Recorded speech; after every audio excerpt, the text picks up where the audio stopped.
I've been on 1,000 calls about AI where everyone's telling me that here's the answer to the future. Nobody knows what they're talking about. What's the most unrealistic expectation about AI tools? Ooh, that's a good question. And because AI did it like this, people are like, oh, that doesn't matter anymore. And I'm like, no, it's not that it doesn't matter. It's like, let's focus on that and keep retuning that and make that as efficient as possible. I think I fucked it up. Say it one more time. Okay, this is the best part. I'm telling you.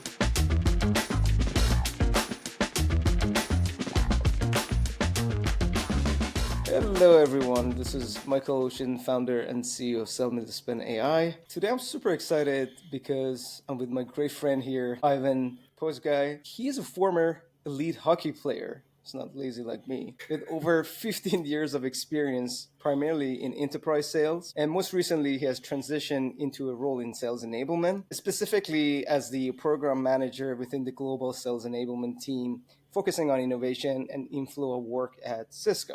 So naturally, we're going to talk about AI and its effect on sales organization when it comes to driving productivity. So Ivan, tell us all the stories. How did you get into this thing called sales? Oh man. Well, first of all, thanks for having me, Michael. It's great to see you again. It's been a couple of weeks since we met face to face. Now we're doing it virtually, and I feel like you knew me very well to call me on this topic that's near and dear to my heart. So I'm looking forward to this discussion. A little bit about me. I've been selling in an enterprise capacity probably for the last 17 years, which makes me both smile and cringe at the same time. I started in the wild, wild west world of headhunting and recruiting, where I think I developed some thick skin that's been crucial in my sales career. And then I transitioned into the SaaS world, where I spent, I want to say, the last decade navigating new technologies for enterprise customers in cybersecurity and digital adoption, most recently. And I had the good fortune of the universe opening doors for me with some amazing people, most recently at Cisco, where as a program manager focused on the inflow enablement piece, I was able to apply my mantra of I make the lives of sellers easier so that they can focus on customers. And it's all kind of come to a big fruition of having that background, and then now being able to enable sellers with some of this amazing and cool new technology that's out there. I think it's really good timing for us to have this conversation. So I appreciate you having me on. Absolutely, my pleasure. Look, you've been on the both sides, right? Why the hell do we need to pay attention to AI for sales? I think you and I were talking about that when you asked me, when you reached out for this podcast, and I said, "Oh man, not another AI podcast," but the conversation around like what it's doing for sellers and in terms of productivity within sales teams recently. I don't know if you can narrow it down to like one specific item. I think there's a couple of major areas that all tie into productivity within sales teams. And I think that's what we're talking about today is like, what is AI doing for productivity in terms of that we can go back, to the organization and say, here's what you invested in, here's the results that you've gotten out of that as a result. And I think it's things like automation of repetitive tasks, things like data entry and follow-up emails. I'd call this the admin burden of a seller, which I know was always kind of the bane of my existence when I was selling. I was just like, man, if I could remove these things from my life so I could focus on talking to my customers, it would make my life a whole lot easier. So the automation of those tasks, ultimately freeing up a seller's time to spend more time with their customers, in my view, is the ultimate measure of any AI that we're talking about. Probably number two would be enhanced data analysis. So things like getting actionable insights from the vast amounts of unstructured data that's in emails, calls, videos, and getting some kind of an actionable insight to give to your sellers and say, here's what you can do now, and take all of this data and info, structure it down into something meaningful, and let them go do their jobs more effectively. That's what it's all about. That's what's getting me excited. And I think, that's part of the reason why we're talking today. And then the third area that maybe should be number one, and it's a result of the previous two items, is that the seller is freed to spend more time with the customer At the end of the day, like this is the most important measure, I think, of whether AI is really adding value to a seller or not, is improved customer interaction. So if it's helping me spend more time with my customer, it's already worth the investment. So then the question becomes like, how do you do this properly across a large enterprise? How do you do this where you've got 15,000 sellers in an organization, but ultimately with that goal of improved customer interactions? That's what I think it's all about. That makes a lot of sense. Like previously, again, as a seller myself, some of the things that you just mentioned really hurt the way we interacted even with clients. Just imagine I'm on a one-on-one conversation. You keep typing and not even paying attention to some of these like nonverbal cues. Maybe you're just pissed at what I'm saying, and because I don't notice it, my reaction even makes you more angry. And at the end of the day, it's just an experience, right? So if that experience is not positive, then you lose a deal and you lose your chance to actually get to work with a new organization and new human being, new professionals.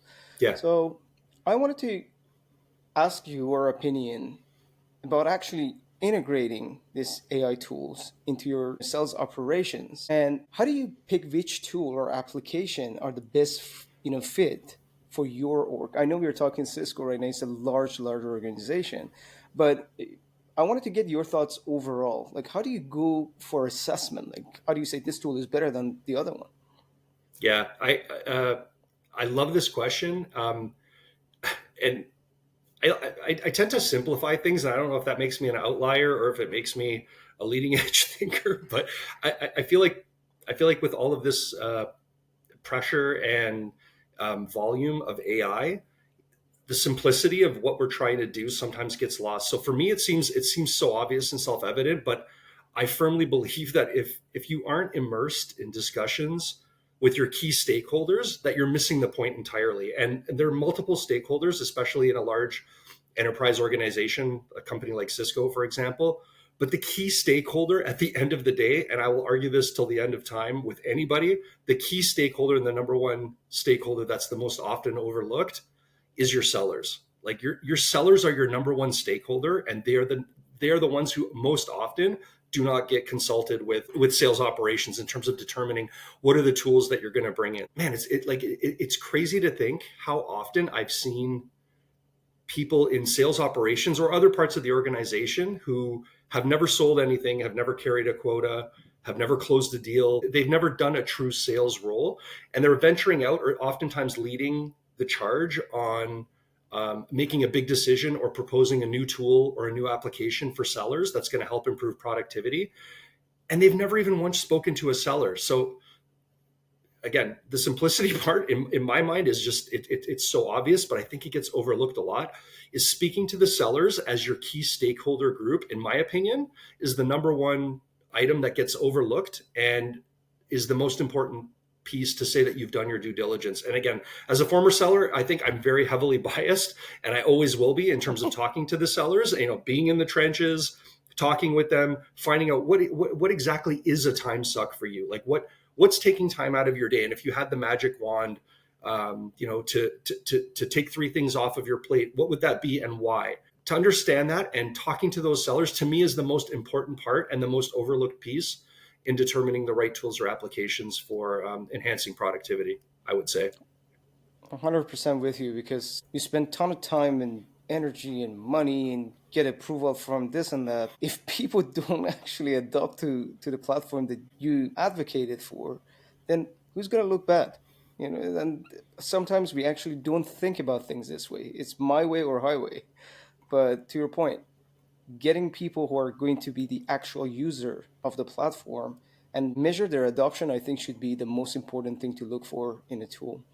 But let me ask you a question, because honestly, I don't know. I never worked with a company like Cisco with what you guys have, like close to 20,000 sellers or something. It's insane, right? There's a lot. There's a lot of us. Yeah, there you go. Yeah. So how do you choose like whose opinion matter? Everyone's opinion matters. Like they are performing, they're part of your team, right?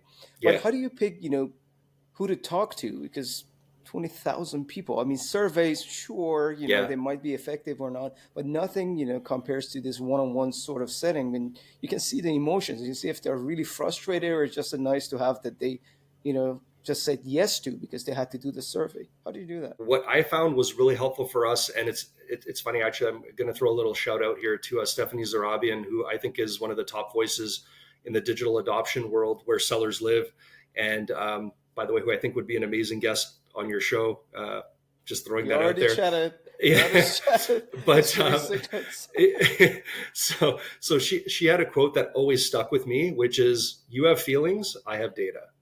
And I never really got that until I started working at Cisco. And it's a little bit tongue in cheek, but it's absolutely true that if you can bring data to the table to know and understand where you currently are, it will give you an edge 10,000% on where you want to go and what you want to fix or what you want to change at your organization, especially at an organization that's a large, like we'll call it a large enterprise. Bringing data to those discussions to show the current state of whatever it is you're trying to fix and to measure deliverables. And I think that's what you were getting at, is how do we start talking about those measurable deliverables of a future state? Otherwise you're just spinning your tires, and then people are talking about feelings and, hey, here's a product, and hey, here's an idea. It's like, well, hold on, what are we trying to do? What are the problems? Let's measure them. Let's show up to the table with this data. Let's show up with these facts. And then let's see what are the areas that we can identify with those key stakeholders. So, that I think that's a longer discussion in terms of who are those stakeholders, because at a company like Cisco, it's absolutely massive. And, in my first year of being at Cisco, I think by the end of the first year, I was like, I feel like I understand 2% of what's happening here. It's just, that's a fact. But if you can show up to the table with data and with facts, it really does open up the conversation with the different stakeholders that, I think it's different within each organization, but everybody's got their own politics that are going on, their own agendas that are going on, and their own organizational pieces that are going on. If you can try and tie all those together, if you show up to the table with data first, it puts you in a whole different level of credibility that I think a lot of people miss on many occasions. Look, I want to ask a question, and hopefully, don't give the same answer as everybody else is. Are we going to lose our jobs because of AI? So yeah, and I'm trying to think. I've read so much on the topic that it almost kind of bleeds into what's your opinion on it. If I can take all of that out and just really try and get to what do I think as someone who's been in sales his whole life, I really believe that the value is not as complicated as we're trying to make it. It's simple. Simplicity is the ultimate form of sophistication. And I think that with AI and what's out there right now, we need to tap into the simplicity of where sellers can benefit from this. So I personally don't think that sellers are going to be replaced. What I do think is organizations have crazy onboarding requirements for new reps who are coming on, with a lack of resources internally of people who can, you have one management position for 25 reps who are coming on.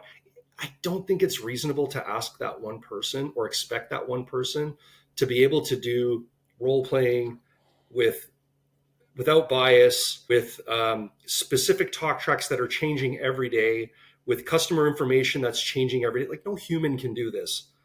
Why not tap into things like SMTP that exist, which I know when you showed it to me, I thought, oh my God, if I would have had this when I was starting my career, where how much time I lost out of my own sales cycles by trying to coach, trying to train, trying to do mock sessions, and then having to take, and again, if you're doing this properly, you have to take the time to, write down, take notes, come up with a follow-up that's going to be relevant to the new seller.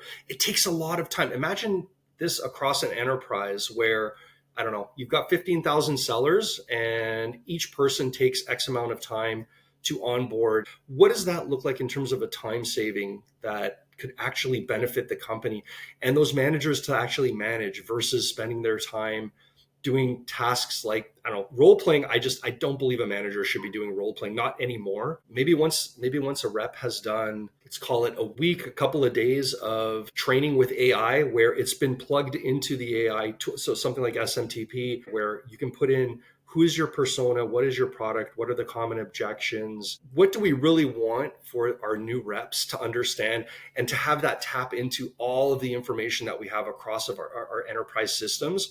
And to put that in, there's no human being that can do all of that. So why not leverage that? And then once the rep has gone and done that training, then the manager can go and do a final kind of, let's do a mock session now and try this out, versus doing that with every single rep all the time as part of their training. I just think it's, from an efficiency standpoint and from a managerial standpoint of them enjoying their jobs and continuing to do what they were hired to do. If you're not using this as a company, I genuinely think you're eating the dust of your competition. If you're not using this already, you're way behind. Like, if your managers and your reps are training reps, I feel like you're so far behind already. It's crazy. Like, before you even post this, like this is already ancient, what we're talking about. Do you believe your reps burn leads practicing on client calls? When it comes to giving them one-on-one coaching sessions, you just don't have the bandwidth, so you get rid of them altogether? Or maybe you notice that your team spends a lot of time on non-revenue tasks like taking notes, updating CRM, or drafting emails. These are the exact challenges we solve for other revenue leaders like yourself. With SellMeThisPen AI Coach, you can offer your reps role-play sessions at scale while automating one-on-one coaching sessions based on your best practices and methodology. Also, AI will take care of all their non-revenue tasks, like note-taking, CRM updates, draft the email for them, so they can focus on constant improvement while you're focusing on one thing and one thing only: revenue growth. If you're interested in learning more about the clients we are working with or use cases that might be beneficial to you, check us out at SellMeThisPen.ai. I want to share something that many people might actually, hate me for it or not. And honestly, I don't care, because I want to be as transparent as possible and share what we are seeing as a company working with our clients. I've seen roles being completely avoided because of our tool. And I'm actually proud of it. And I'm telling you why. If you're an enabler and the only thing that you do is to roleplay, or you just do presentations, or as a sales manager, if there's no value in what you're offering to your reps rather than just doing only pipe reviews, these are the things that will be replaced. Does this mean we're not going to have sales managers, sales enablers, BDRs, SDRs? No. But again, in our organizations, and I see this right now with our real clients in front of us, they keep the best ones that are actually performing, that are more strategic. They bring some extra value than what they're supposed to be doing in the org. And the ones that are just want to be comfortable. Maybe at some point, there are new roles that AI will open up, like be an admin of the system, educate yourself, get into it, not sell me to spend something else. It doesn't matter. Right. If they can make your life a little bit easier, help you save time, help you become someone more valuable to the org, then why not? Why are we just even talking about it after a year that, are we going to get replaced? I know I asked this question, but I had an intention because I wanted to hear from someone who's been in the trenches, as a seller, now as an enabler.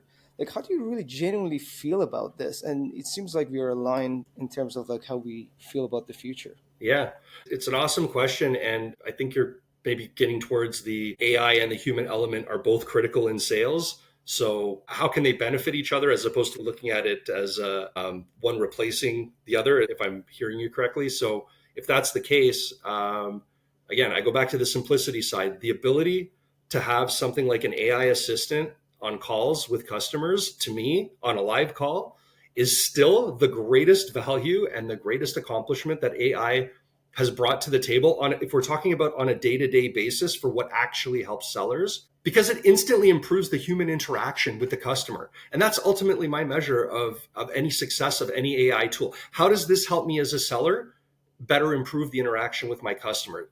Back in the day, I would be, if you were my customer now, I would be talking to you and I would have to be taking notes diligently while I'm also trying to pay attention to you. I can't walk and chew gum at the same time. You can ask my wife. I'm not a multitasker. I'm just not. And so, I'm sitting here trying to pay attention to you, and I'm taking notes, and then I'm thinking about, well, what does this have to do with the previous conversations we had?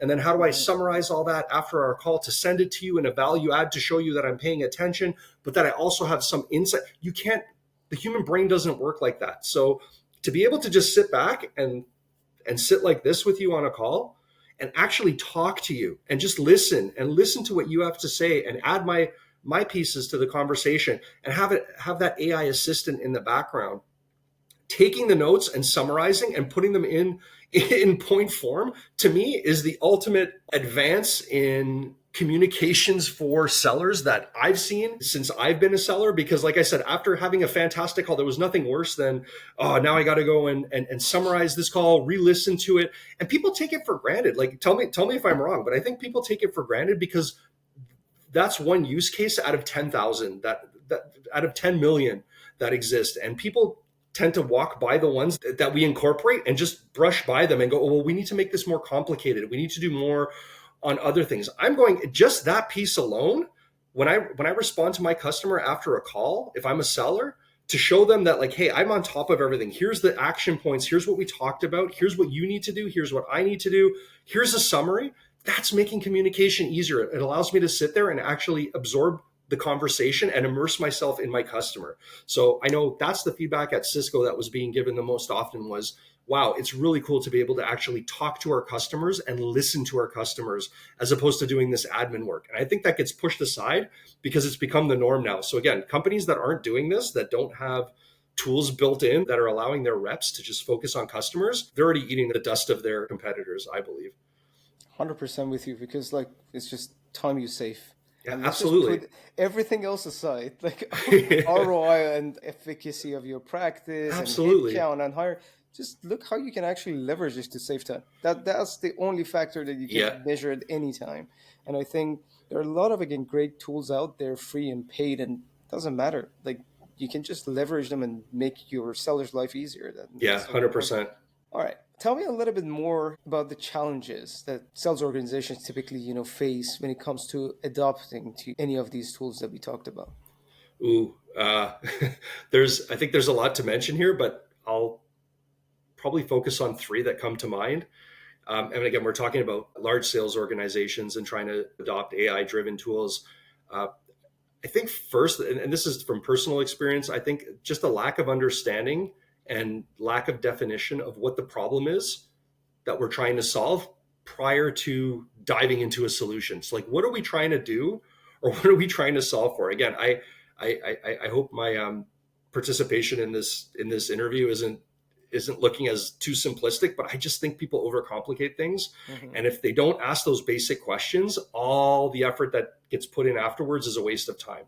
What are we trying to do? What are we trying to solve for? So having that definition at the start of what are we trying to do before we throw technology at it? That would be probably the first common challenge, I would say. Second, not having a clear strategy that touches all key stakeholders, so that, concept of working in silos. When you're in a large organization that has hundreds of thousands of employees globally, silos are a reality. So having a clear strategy where, hey, if we're going to implement this for our sales team in North America, how is this going to impact the folks that are working overseas? How is this going to impact the other three regions that are selling, so that you're not operating in a silo and that those groups start doing something on their own? How do you implement something that's going to impact everybody? So that idea of starting to have committees or groups, and it's a double-edged sword, because as soon as you put something like this in place, it automatically slows things down. But I think it is necessary, because in the long term, it does save time,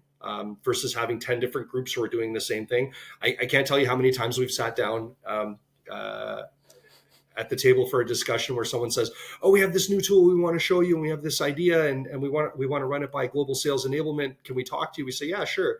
And then we sit down and somebody throws this big presentation out, and we're going, yeah, this other group's already doing that. And they just spent the better part of 2-3 months researching and defining and all good stuff, but within those silos. Again, this is new technology. This is uncharted territory that all companies are just learning how to do. And anybody who claims that they've got the silver bullet and that they're lying. They don't know what they're talking about. I've been on 1,000 calls about AI where everyone's telling me that here's the answer to the future. Nobody knows what they're talking about. So having a group that's starting communication and that's communicating and talking about what are the goals at the high level for the company to accomplish, and how can each group add to that? I think just having that centralized discussion is really important. So that would probably be the second challenge that I've seen firsthand. And then probably the third and last one would be not having a centralization focus as the key to your AI strategy. So rather than coming to the table with, oh, I have a tool that's AI that does this, how does this integrate with our overall organization's view on like, what is AI? What are we trying to accomplish with AI? And how can this benefit the whole organization? So it's more of a all-encompassing value add as opposed to just this one little group and this one side will benefit from it. So going back to that central focus, everything should be centralized. It's kind of like having the heart of any organization. I think that's where AI is going. And if you're not focused on that, you're just going to be duplicating a lot of efforts down the road, I believe. Makes sense. I was reading this book, The Jolt Effect. I think it was last year.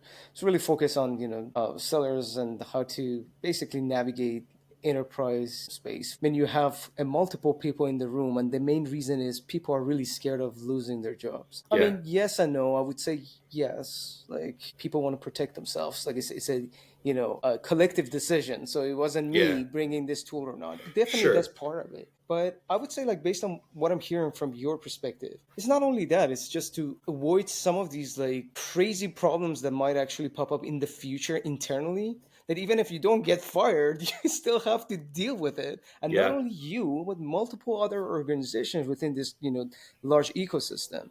So I think maybe one of the reasons that we want to make this collective decision, and it might, slow things down at the beginning, but we're talking about the larger org with tons of, initiatives and challenges. It actually makes sense if you think it that way. Yeah. And if you haven't seen a show called The Orville, from the creator of Family Guy, Seth MacFarlane, if you haven't seen The Orville, I would strongly encourage you to watch it, because you can get past the first few episodes that are very Family Guy-esque. When they move on towards the ending, it's a Star Trek vibe, but they really do focus on what AI can do and how entire societies get created from AI, and then what happens with those if there aren't checks and balances to measure what's happening. So again, that's an extreme version, but I'm telling you, if you want a good watch, you want to laugh and also go, oh man, these guys are actually making some good points. From an enterprise perspective, the technology is untapped. We understand 0.001% of what it can do. And we act as though we really do know it. And we're giving seminars and we're giving webinars and we're giving, everybody talks as though they've mastered it, and we haven't. I think open communication and continued discussion around organizational goals and values, which have nothing to do with technology and all about doing what are we trying to do as a company. Like, if we're trying to bring technology to the world, that's a goal that has nothing to do with the technology on the side. That's our goal as an organization. How can AI help us do this? You need to have the right people in there talking about supporting those goals with technology. So to your point earlier, how do you bring both of those together? I don't think they're separate. I think they're very unique, but they absolutely work together, and you need to intertwine those two if you're going to have success. Absolutely. Ivan, we talked a lot about AI and what's out there or not. What are the most important use cases that AI can actually help organizations? The two areas that I honestly think that technology is going to change the world of sales. And if you haven't done it already, you're already behind. But if you get into it in the next year, you can catch up. Number one is account planning. Like, dude, it used to take 3 to 4 days. When I say 3 to 4 days, like at certain companies I was with, we would take 3 to 4 days of the entire sales organization going and locking themselves in a room to do account planning. But it would usually be more of close to a week. So let's call it 7 days. So it's 40 hours a week to do account plan. And it's important. Like it is an important thing to do, but ultimately it's an admin task. Now what exists is at the push of a button. You enter your top 3 accounts. You say, my accounts are Apple, Cisco, and and Uber are my 3 companies that I'm working with. And then AI tells you, go have a coffee. And when you come back, you have a detailed account plan structure that used to take you a week of work. If you're taking a week of work, 40 hours, multiply that across 15,000 reps. Dude, this is crazy savings. Like, the software itself costs nothing compared to what the savings are. Or things that took us a week to do suddenly took 30 minutes to do. Number 2 is onboarding and training for new reps. And, you and I started collaborating when I saw the power of what I really thought SellMeThisPen could do. And I know there's similar tools and things out there, but the fact that you're focused around the hours and time spent doing mock calls, training sessions, wasting the time of reps to train other reps who may or may not make it, managers who should be managing instead of doing that. To have the power of AI to customize your prospect and your customer interactions to the point of personas and character-based accuracy, to me, is unreal. Like, to me, that's unreal. This again, it's all about freeing up the time of the managers to manage and the other sellers and the other reps to sell and to do what they're supposed to be doing. That's the background you came from. That's the background I came from. To me, again, simplicity. Those two areas for me are, if you could take that to any enterprise and say, here's what we can bring to the table that will save time of 15,000 sellers from doing this 1 week of activity, you're starting to talk about a significant amount of savings globally, like massive, massive amounts of savings. That to me is what I think is important. Those two areas are the ones that I think are going to be the game changers. And if you haven't done them already, you're behind the eight ball, I believe. What's really crazy is because AI is kind of untapped of what it can do, people are stepping aside from what's the actual day-to-day of a seller and where I can actually benefit from it right now. And because AI did it like this, people are like, oh, that doesn't matter anymore. And I'm like, no, it's not that it doesn't matter. It's like, let's focus on that and keep retuning that and make that as efficient as possible versus spending all of our time on other stuff that doesn't matter. Help me do my account planning in 30 minutes so that I don't have to worry about that. And you freed up a week of my time that I can go visit customers. I can go talk to customers. That's important. I think you and I talked about it when we had drinks last time as well, was like how even my wife was like, I hate having to do mock calls and stuff. I hated doing mock calls too. It's like, that's not my job. You're taking me away from selling. Why don't we have something like SMTP that you plug in and that all new people can go and spend as much time as needed with the right personas? Like, there's no human that can accurately Really replicate. acts. No, you can't. Like It's weird, man. No, and when you're on the inside, you're biased because you're doing it from a seller's perspective, which is not what you want. You want it from the customer's perspective. So again, any company that doesn't have this, and enterprise is one route, but I think some of these smaller companies too, that like for them, it's a big deal to have their one manager who's also a seller taking a week out of his selling time to go and train somebody who might or might not make it. Again, like I said, companies who aren't doing it, I feel like they're falling behind big time. They're already behind if they're not doing it. So I know, man. yeah. My last question. What's the most unrealistic expectation that sales leaders often have about AI tools? Ooh, that's a good question. Unrealistic. I think I would probably say the timing around purchasing a software, and then because you have that software, suddenly that's going to change the way everything works and the way that reps think and the way that people operate. You can give somebody an F-16 fighter pilot jet and then say, here's the keys, go fly it. That's not going to turn someone into a pilot because they have this amazing machine in front of them. So I'm a firm believer that the software is only as good as the enablement for that software. So again, prior to purchasing, this should all be taken, in a perfect world, this should all be taken care of in advance, where you're consulting with the sellers, you're consulting with the other stakeholders, you're coming with data first to say, here's the problem we're trying to solve, and here's the technology that's going to help us solve this. And then to have a plan for implementation of how are we going to take this technology, this F-16 jet, and make everybody into an efficient pilot, not just by handing them the keys, but by the training sessions, by things like digital adoption, where we have inflow enablement, where somebody is on their computer, doing a task, and something comes in their flow of work and says, hey, we know you're doing this, let's help you do this, versus having to turn over and tap the shoulder of the person beside you and bother them and waste their time. So I think that's the unrealistic expectation of, well, we bought software, so now everybody should just know how to use it. AI is uncharted territory. AI tools are uncharted territory. The amount of support that's required to enable reps to use it efficiently has never been higher. So take the technology aside, we've still got human beings who are using it, and they need a lot of help to do that. So that unrealistic expectation of taking something and just expecting it's going to work because you bought it doesn't work that way. You need to enable it to make it successful. I love it. And that's something that we actually noticed, like, especially when we first started it. We're like, okay, this looks really powerful. So here's my data. Please build it and give me access. It's like, Go. No, we need you. We need the feedback. You want that accuracy, especially if you're talking about more, complex scenarios. When you run, discovery with multiple decision makers and, selling something more, complicated.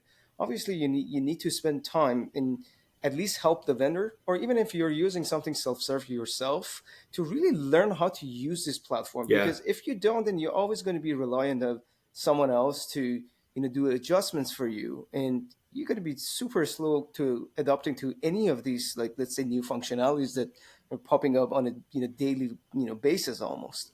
Yeah, So can I ask a quick follow-up question? I know we are almost about time and we're going to wrap it up. absolutely. Who do you think, and when we are talking again about tools really built for enablement, should own these tools and actually run it as the admins? Is it going to be enablement, do you think, in the future, or is it going to be RevOps and enablement together? Like, what do you think? um, well, I would say there's that's a question that has a lot of different answers. Depending on the size of the organization, the budgets of the organizations, um, who's running the heads of those, whether it's RevOps. I've known people in RevOps who could absolutely be responsible for it and do an incredible job. I know folks at other organizations at RevOps that should have no business being anywhere near that. So I think it really depends on the situation. I know it's a kind of long-winded roundabout answer, which goes further to the point of it's not a simple, there's no simple formula for it. There's the human factor all the time. You need people who understand it, who believe in the vision, who are able to implement it, and who are able to tie it into what the company is doing and where the organization's going. And if you don't have those people at those top roles, whether it's in RevOps, other operational positions in sales enablement, it doesn't matter. You need to have somebody there that understands. And I would gladly hand the keys to somebody who's in RevOps who understands how to do that versus it being in sales enablement. The challenge is how do you tie into that person if you're in a different part of the organization? I don't have the answer to that, but it's a challenging question for sure. All right. Ivan, I enjoyed the conversation as always. Yeah, I wish it was likewise. face to face, in a different setting, but even virtual is always a pleasure. Absolutely. Quick question. If someone wants to reach out to you, first and foremost, can they, and how? Sure. Yeah, I'm on LinkedIn. You can find me on LinkedIn, and that's usually the best way to find me. Always happy to make new connections and chat all things sales enablement, sales, enterprise sales, or anything around that area. I'm a big fan, and that's the stuff that keeps me up at night and that keeps me going in the morning. So Amazing. All right. Thank you very much for today. Again, I enjoyed the conversation, and I guess I see you next time. you got it, brother. Talk All to you right. Have a soon. good one. Ciao. Cheers.